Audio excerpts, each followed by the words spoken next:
Let me just say good evening to everyone and good afternoon to those on the West Coast, Gracie. And I'm so excited. There's supposed to be about 30 people today, but some people are writing and saying they're going to watch the video later. For those of you who don't know me, and I think you all do, I'm Linda Stout with Spirit in Action. And as you know, this is a topic I'm incredibly passionate about and represents a shift that I feel both our nation and individual communities need now more than ever.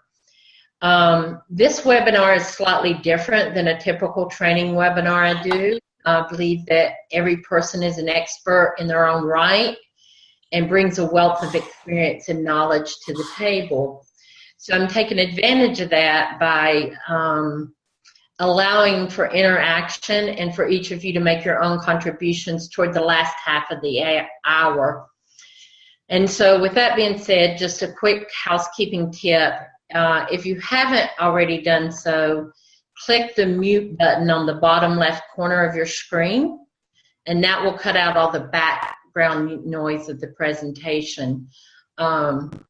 And so that way we can not hear the background noise, and you can turn it on when it comes time to talk.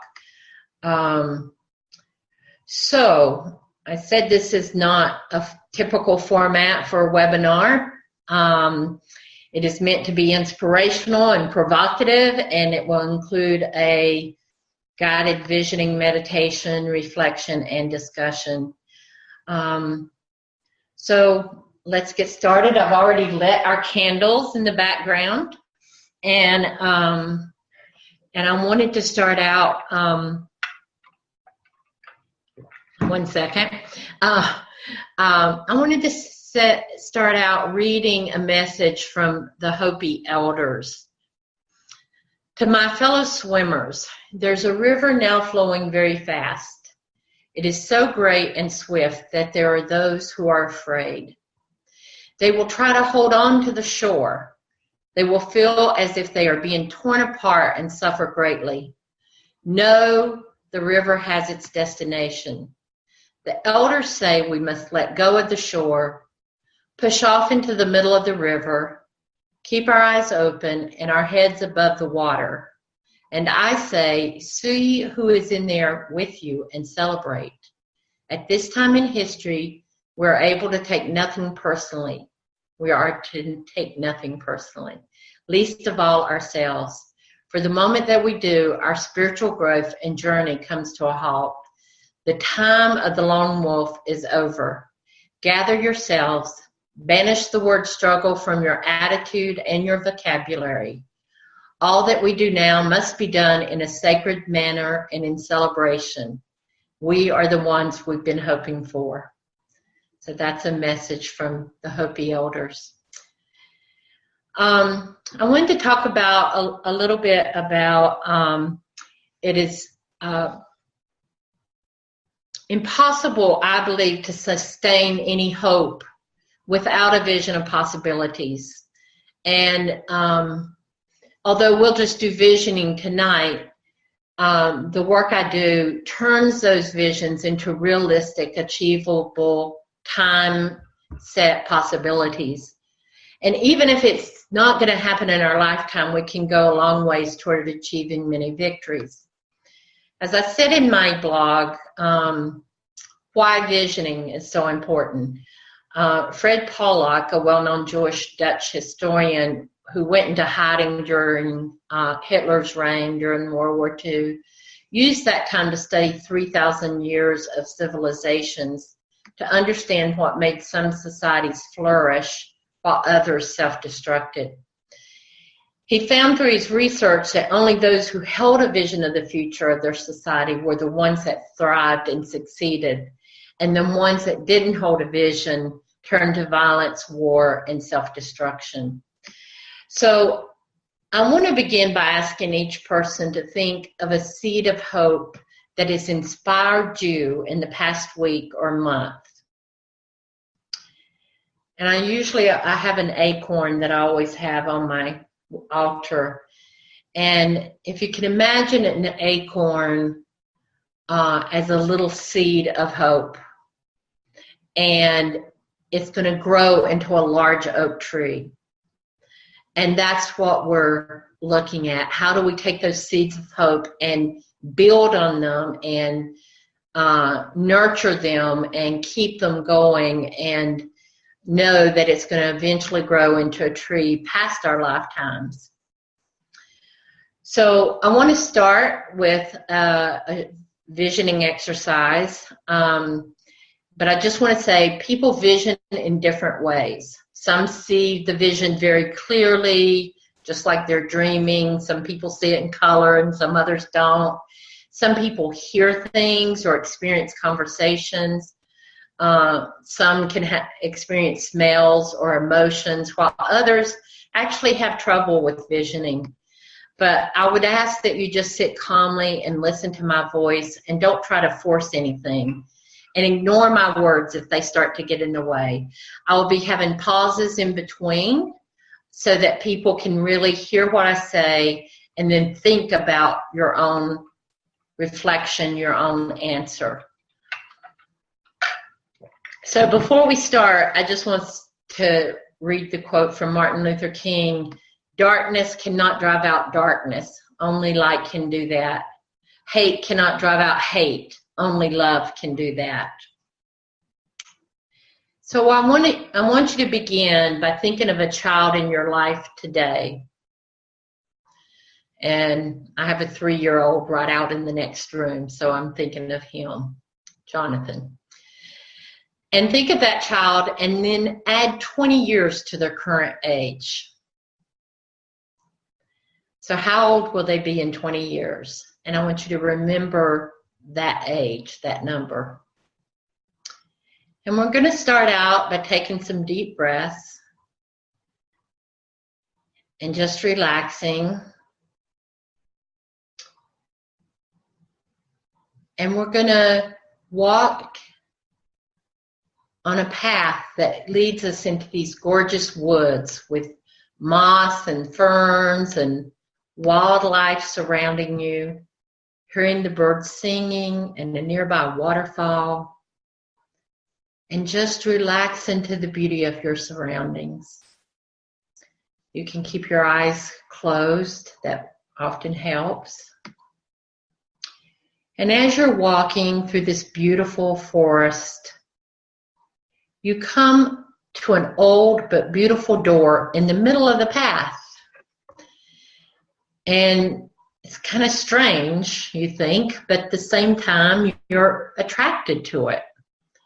The door is partially opened, and you're curious about where it might lead. So open the door and walk across the threshold, and immediately you feel yourself being carried into the future.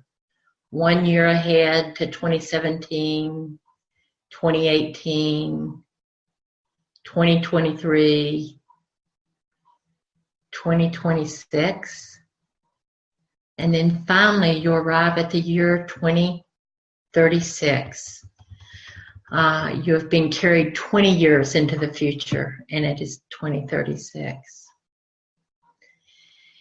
Now imagine that during this past 20 years, we have built a community and a world that reflects the values we hold dear. Our dreams have been met, our efforts have mattered, and we have been successful. Just take that in. We've been successful. Imagine now that you wake up tomorrow morning in the year 2036. And you step outside into the community. What do you see as you look around?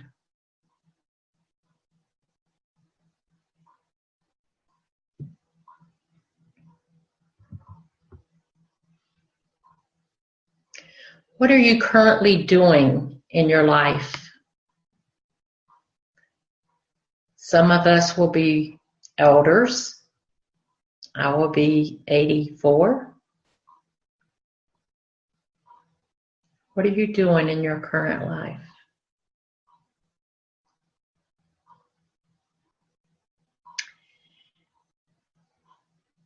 How are you or the work you're involved in participating in collaboration with others in creating this current future?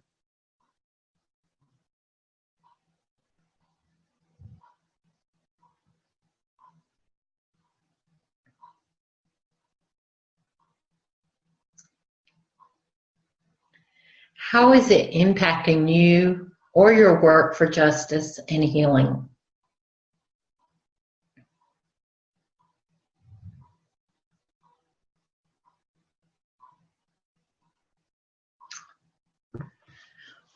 What has improved as a result of working together with others who share your vision?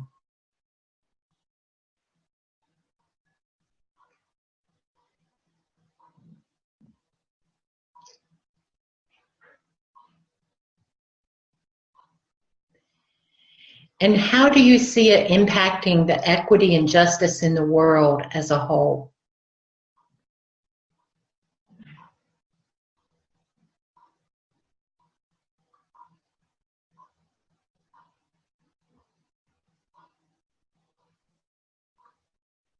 And then moving from the world, what impact is it having on your own community, your family?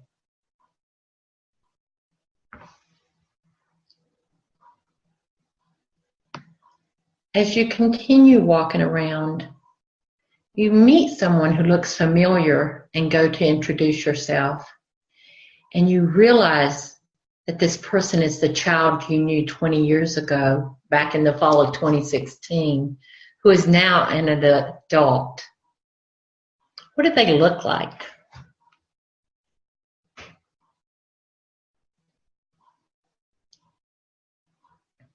Talk to them.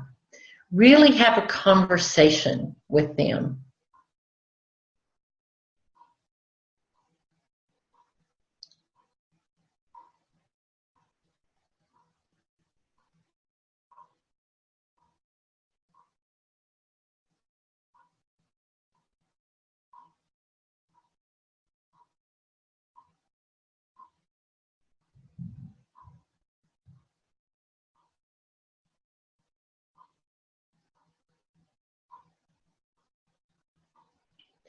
How has the work and successes that you and others across the world have helped create this current future, how has it helped both of you? Share some stories with each other.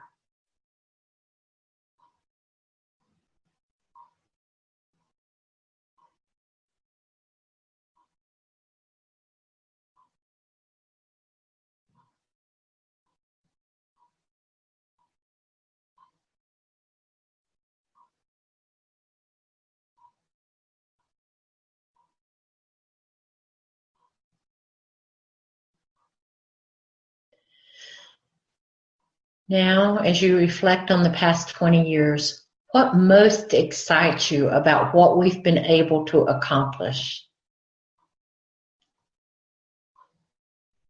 What excites you about what you see?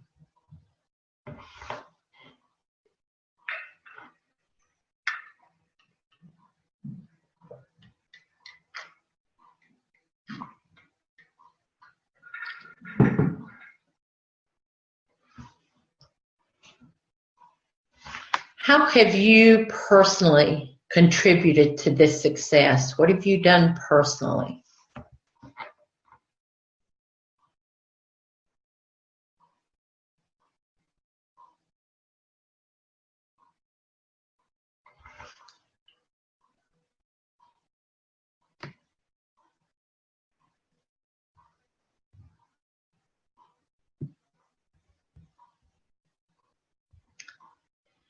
And as you look forward to where we can go from here, the year 2036, what do you think still needs to happen in the next 20 years to 2056?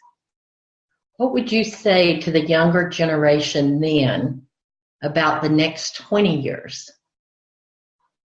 about what they should be doing. Or if you're younger, what you should be doing as well.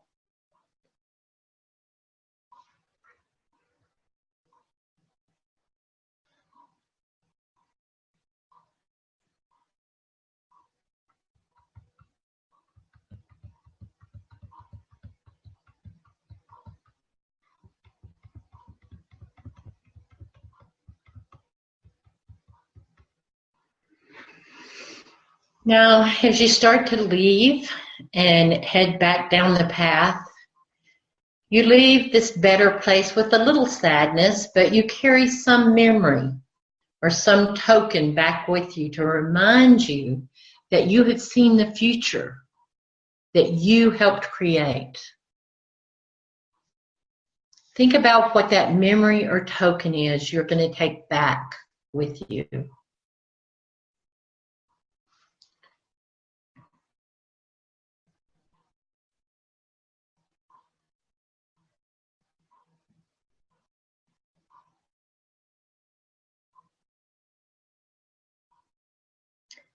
And as you prepare to return to the current time, you are reminded that you are going back as an ambassador to this future, that you now know what is possible.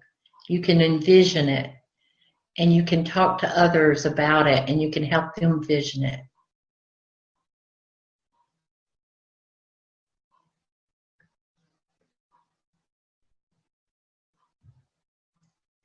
You travel back through the door that took you into the future.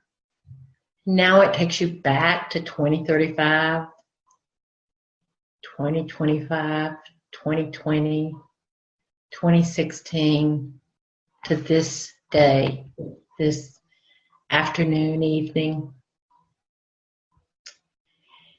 And you're eager to return with your vision and knowledge that you brought back from the future.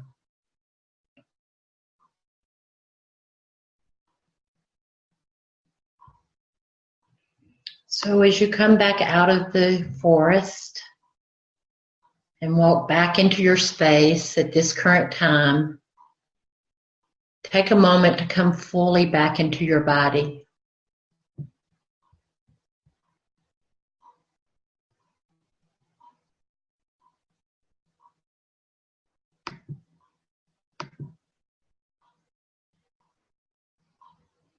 And when you're ready, you can open your eyes.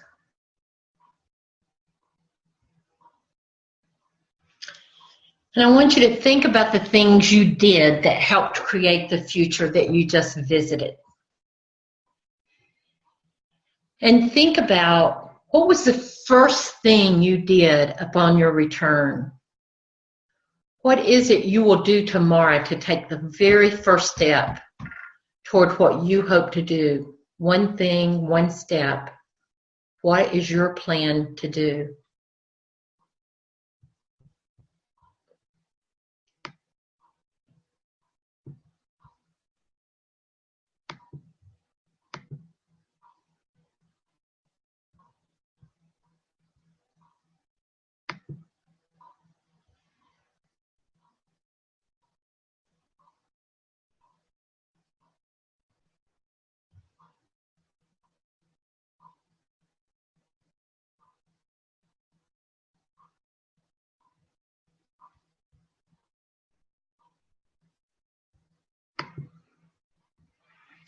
Okay, I want you to write a word or a phrase in the chat box. If you look down, it's orange on my screen, little mark that says chat. And just write a word or phrase of what you plan to do tomorrow or in the next couple days. And I will share these out with everyone tomorrow, not today, but tomorrow, and I won't include your names, so don't worry about that. Just take a minute to write in the chat box what you would do, your first step. So you want us to send it just to you, correct? So to select your name on that list, is that right? Yeah, select my name, and it won't go to everybody. unless you want to share it with everybody. Thank you.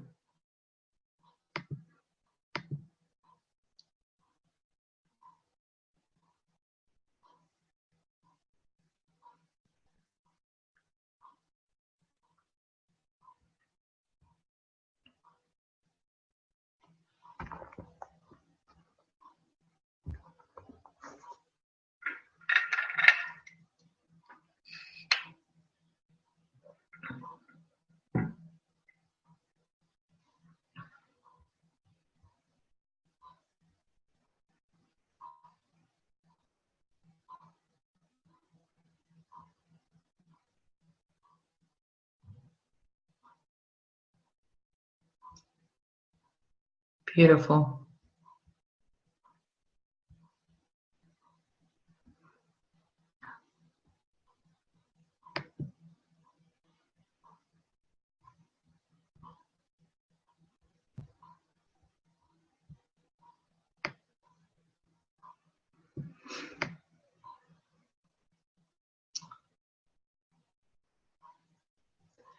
So I want to move us to a place of conversation. And when you speak, you can turn on your speaker in the bottom left corner and turn it off when you're finished. So maybe talk about what some things you experienced that you'd like to share with the group tonight. And once we do that, we can move to questions about vision and process and anything you're thinking about.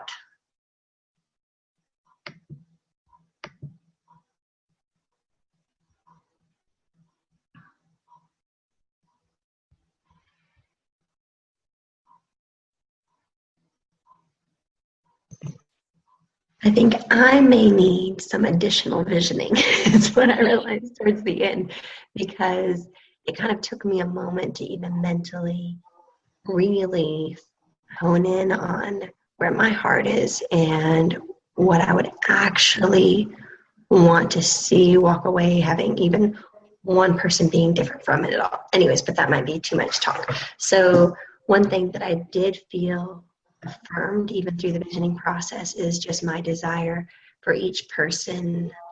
You know, when you think about this world, how could it be different? As I truly long for each individual to know their worth and that they are beautiful and that they are loved and that they are not alone. And I know you can't do that on a global scale, but even just one by one within the community that may be around me in this set place and time, that is something beautiful that I don't know, it's just something that I long for. Yeah. And we can talk more about how we would carry out this visioning. When I do a visioning exercise with groups, I usually do a whole day. And we put our vision on paper and draw it. That's a good suggestion, to color it. It's been proven scientifically, although I think most people knew it a long time ago, just as like visioning's been proved scientifically now to work. Indigenous people knew it thousands of years ago. And so drawing it, and it's really fun if you can do it with a group of people collectively, and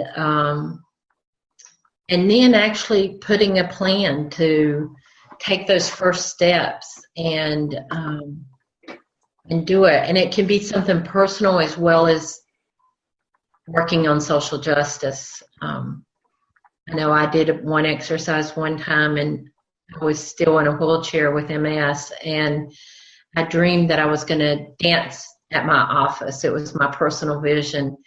And I went out the next day, still in a wheelchair, and bought dance shoes and started working with yoga and different things. And I did dance at my wedding. Gracie can testify. Yes. What else? Can you hear me? Yes, I can, Anne. Great. When I stepped into that, through the visioning, I was thinking, I felt like a small child again. I think a lot of my social justice work is rooted in like 7-year-old me who is like, everybody's a good person. And then the world happens to us and we become cynical and sad and angry and everything. And maybe it's naive to think that I do believe that everybody could get back to that. Because even, racist killer cops were 7 years old once, and the world taught them that. So it's in there. Yeah, I think that's right. Thank you. Any other thoughts or reflections?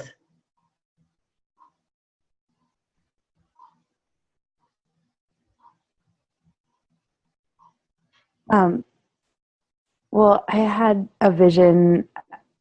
Can you hear me? Oh, yes. Thank you, Lee. Sure. I had a vision of like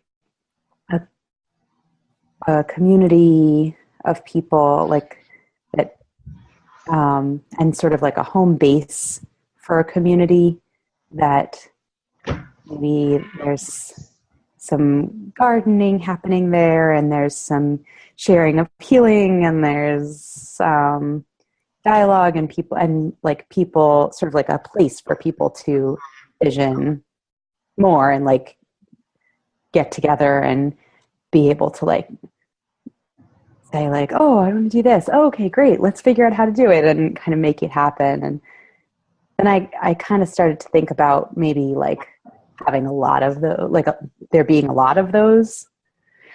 I couldn't quite, I felt a little bit of sadness around, I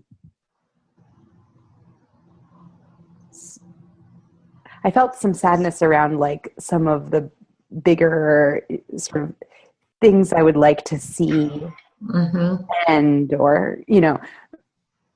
so I guess that's like just maybe now that I'm reflecting and sharing this with you, it's like maybe that's an edge where it feels like where I feel my discouragement about like what could be possible. And it's like, so then there was sort of a sadness like, oh, well that, that place would be really great for some people, but it wouldn't really change like the bigger things or something, but maybe that's not true. I don't know. I guess I believe that both can happen, that these communities become models. I did a lot of work in the 70s and 80s and early 90s here in North Carolina in low-income rural communities. And the work we did was with poor, disenfranchised people, mostly people of color. And they were able, over a period of 10 to 20 years, totally become a different kind of community that's now, they do workshops sponsored by UNC at Chapel Hill for people from all over the world on how to replicate what we were able to do that many years ago. So I guess, and I work with a wonderful staff and volunteers and a lot of young people, and seeing them go door to door in poor white trailer parks in the rural mountains of North Carolina, and people crack their door and just want to kind of shut the door, and they talk to them for a few minutes, and the next thing they know, they're in and talking an hour. And they change, and then those folks will bring together other folks. And so it's that multiplying effect that I think is so important. I always called it the Tupperware party model. For those of y'all who are old enough to remember Tupperware, the idea was not only what could you sell, but how many parties could you get out of it? Because that's how you were going to keep making money. It was kind of that pyramid scheme. And so we began with working with, we got registered and trained 500 people the first year. And then the second year, we were able to go to 5,000 by getting and training each person to go 10 more. And within 5 years, we had trained 44,000 people. To do significant change. And that's what we're trying to do here now in rural North Carolina. You were training people to do what? So to get people involved around issues they cared about, and always included civic engagement, because we believe that people's voices have to be heard, and we have to put pressure on the officials, the elected officials who represent us. We can only do that if we're registered to vote, out and lobbying and all of that kind of stuff. And so and actually eventually teaching folks to run for office, like cool. Not big office, but like get on the school board, get on the water committee. So, and it's a multiplying effect, and I really believe that can happen. One of the models that I did that I based my work on is Denmark at the turn of the century, the last of the 18th century and early 19th century, early 20th century, 1800s, 1900s. And they ran democracy circles that eventually had 96% of all their adult community were a part of these democracy circles. And as a result, when Hitler and the Nazi forces were coming into Denmark, not only had they collaboratively worked together to hide every Jewish person or get them into safe places, they all walked out with no guns, no fighting, and all, including the king, wore a Star of David. And so the democracy circles became a model for Highlander Center, for those of you who know about that in Tennessee, and became sort of a model for me as well. So I think there is real possibility in how we organize. Not everyone can do that kind of organizing, but there's other ways that people support it or work on healing people and creating models, alternative models. And some people work in service, which is a way of keeping things kind of a little bit together in the middle of this horrible chaos that we live in. And all of those things are needed. So my path is to do the organizing and respect everybody's path of how they make change. So any other thoughts or comments or questions?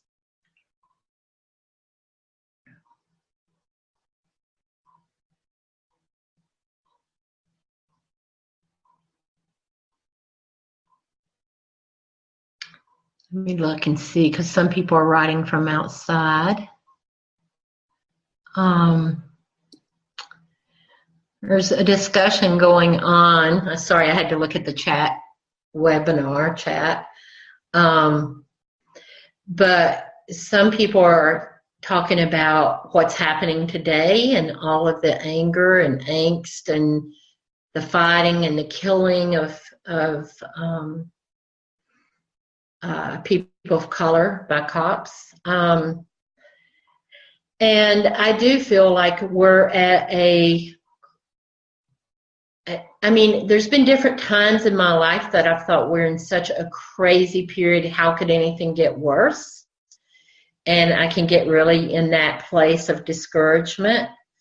And then I find that if I'm doing the work and I'm out talking to people and I'm seeing people change, even if it's going out like last weekend and the weekend before and supporting the protests in Charlotte here near me, supporting the protesters with food and hundreds of pizzas and medical. My wife is a psychiatric nurse, and thank God she was there because we did have infiltrators, and one man came in with a gun, and she was able to totally diffuse that and had him walking out when another protester started yelling at him, and he was getting agitated. I was ready to hit the ground.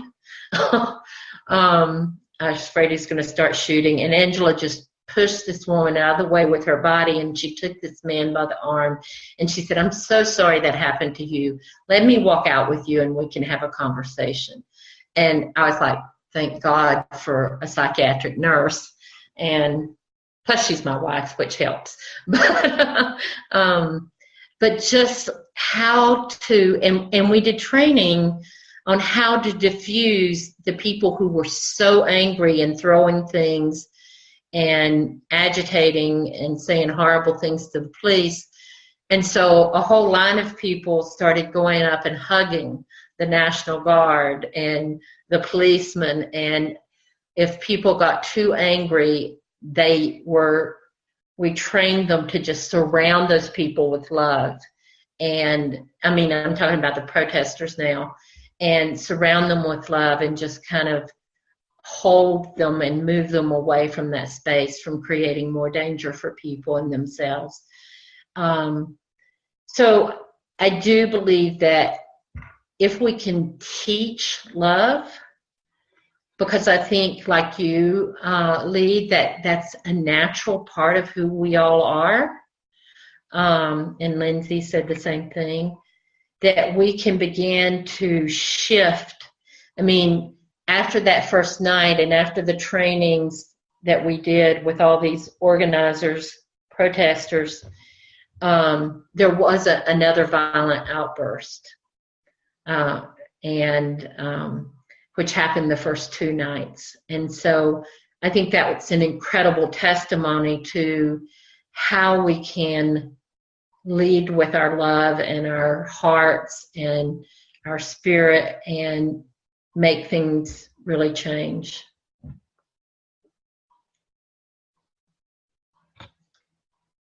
Any other thoughts?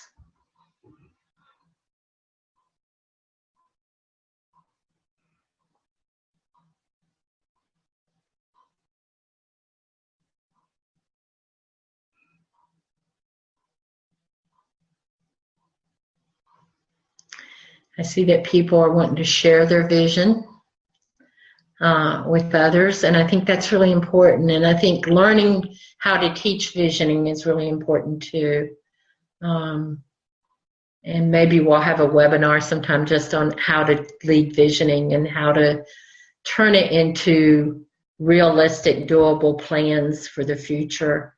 We just did that in our organization, and we had a 15-year vision and for the work we want to do, but we then walked back and did a 2-year work plan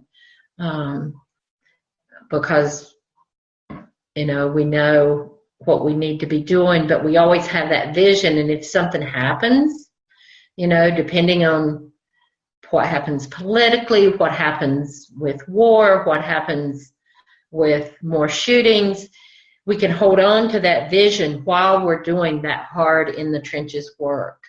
And it can encourage us and keep our hearts alive. And we have to celebrate, and we put on music, we sing, we have, staff get flowers on their desk every single Monday morning or some treat. And it's just a way of, I think, I'm actually going to read, maybe I'll read it right now. I was going to read it as a closing, but Howard Zinn, I think, who was a dear friend of mine, some of you know he wrote the foreword of my first book, and was planning to write the foreword of my second book, and when he died unexpectedly. But a beautiful man and an amazing historian. And so he said, to be hopeful in bad times is not just foolishly romantic. It is based on the fact that human history is a history not only of cruelty, but also of compassion, sacrifice, courage, and kindness. What we choose to emphasize in this complex history will determine our lives. If we see only the worst, it destroys our capacity to do something. If we remember those times and places, and there are so many, where people have behaved magnificently, this gives us the energy to act, and at least the possibility of sending the spinning top of a world in a different direction. And if we do act, in however small a way, we don't have to wait for some grand utopian future. The future is an infinite succession of presents. And to live now as we think human beings should live, in defiance of all that is bad around us, is itself a marvelous victory. And I love everything he says, but I especially love that passage because he is teaching us in the midst of even the worst that we can live as if we are living in that future in 2036. And that's what we have to always remember and do. And take care of ourselves in the process. I mean, we work a lot. 60 to 80 hours are okay the couple months before an election. But believe me, I'll take off after that and have a retreat somewhere. But we can't sustain working crazy all the time. We have to take care. We have to do self-care. So, other thoughts and questions?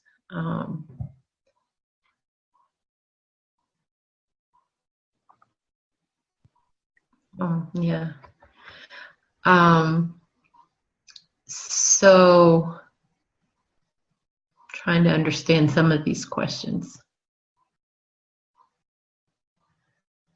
Do you have a question? Do you have something, Anne? You've already asked. Gracie? I have a question. Okay.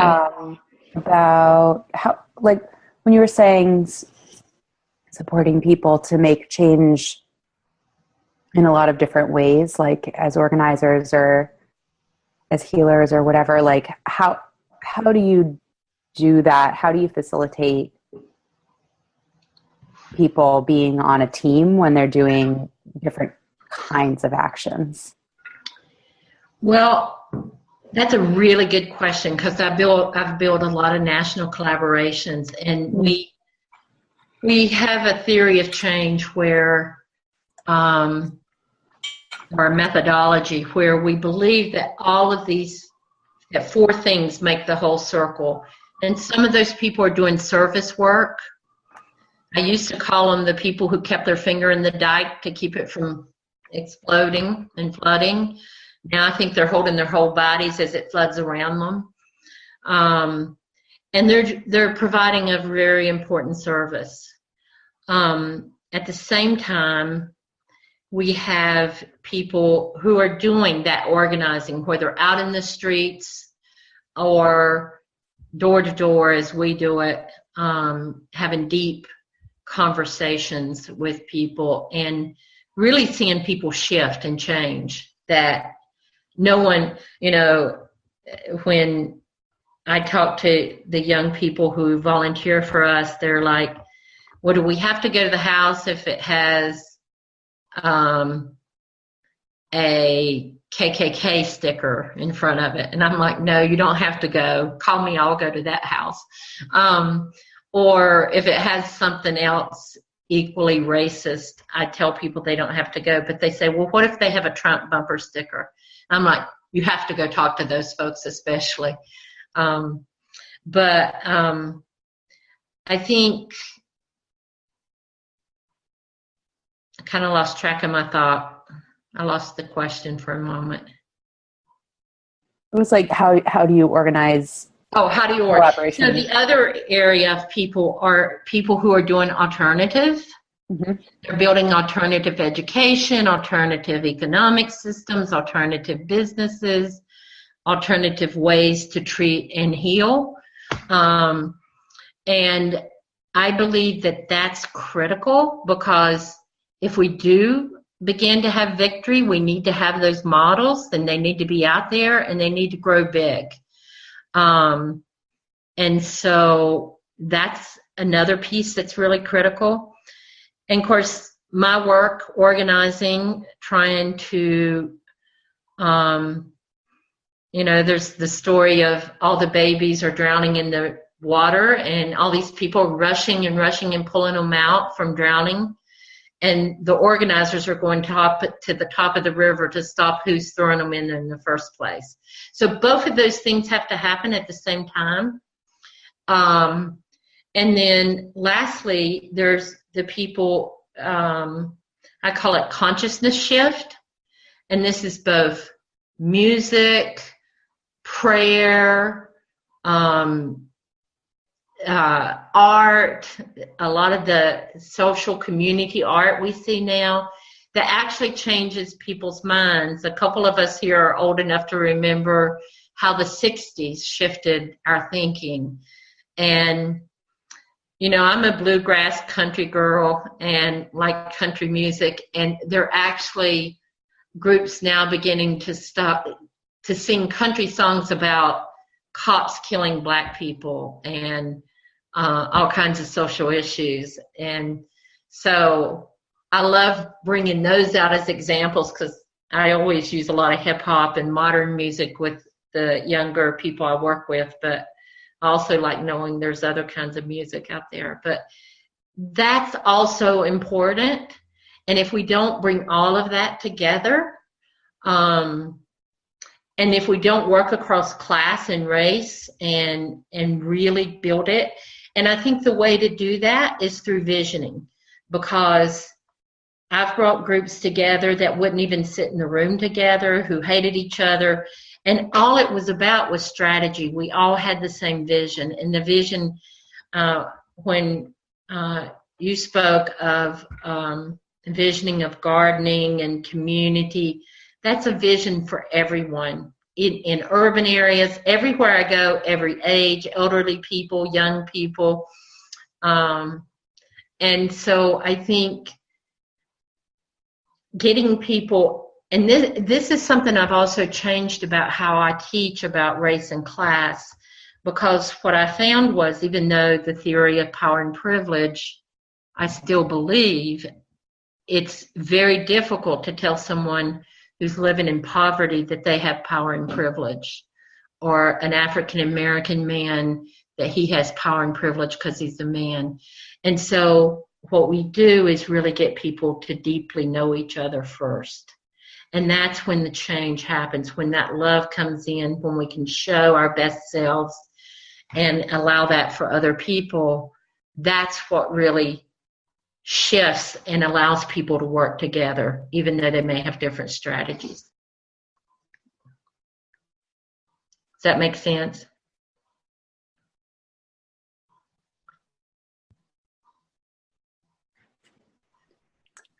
I have a quick question about, so I live in Boston. I'm not native to Boston, but it's a very academic and heady place.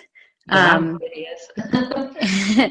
And especially with the racial justice work, it's I have no idea. All I know is it's in my heart, and I don't know how to help, because I'm not an academic person myself. So how do you pull academic people out of their head, if they read all the right books, or know all the right theories and how to pronounce the words, pedagogies and praxis. And then how can if I were to sit with a group of people, I can't just give them some crayons and be like, hey, let's vision. Yes, you can. I've done that. You have to build the context first and create a space where people feel safe, and we do a lot of work on agreements that make people feel safe. It's not your standard list of agreements, but what will make people feel safe to be their whole selves and to speak honestly. And I've done this work in Boston, and it was very difficult.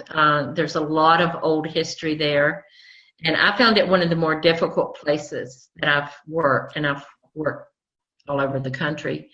But we were able to do it, and part of it was building those relationships and telling stories and eating together and telling more stories. And it takes more time, but I call it going slow to go fast, because when we do that, when we sit there and people are like, why are we telling these stories? Why are we doing this? Why are we visioning even? Why are we coloring? But in the end, things can move really fast. Like, we'll spend 2 days doing that, and the third day people are designing a process for how they're going to build a national collaborative, and that's been going for 15 years now. Wow. I've seen that over and over, but it's about relationship building and how you do that in groups. I talk a lot about that in my second book, Collective Visioning. And I just think it's really critical. And I know about people being in their heads. We did a training for the National Securities and Exchange Commission for a bunch of lawyers. Seriously, wow. I had them doing the hokey pokey because I couldn't get them out of their heads, and doing rap and all kinds of stuff. And luckily, the director and the co-director who had heard my presentation about my book and had read the book went along with it. So everybody else had to go along with it. Yeah, I mean, you can get people out of their heads. And there's 2 pill bottles over there, and one's left brain booster and right brain, which is, I forget which one's the good way now. Yeah. Right brain pills to shift people. And so I do a lot of work, like just helping people get out of their heads into their bodies, or people that are in their bodies sometimes getting into their heads, and how do we do that as a balance? And I think that's really critical to having any success of building groups, especially in Boston. Yeah. And I'm sure there's other towns that have had that hard history. Certainly we have it here, but we find that, for example, the first group I brought together of poor people, it was 50% people of color and 50% poor white people. And I had to walk out of the room for a minute. And when I came back, the circle had been destroyed, and all the people of color were on one wall and all the white people were on the other wall. And I didn't know what to do. And so I asked a question about, what do you want for your children? And as they started talking and telling stories, people go, oh, I didn't know you felt the same way. And soon their chairs were getting closer, and we were able to build a very strong community organization that made a lot of difference not just in our own communities, but in the country. So it became a model for us. So we have about 4 minutes left. So I wonder if there are any closing comments. I would love to hear what else you would like to have, like actual training on how to do collaborations, or actual training on how to do lead visioning programs, or strategic planning with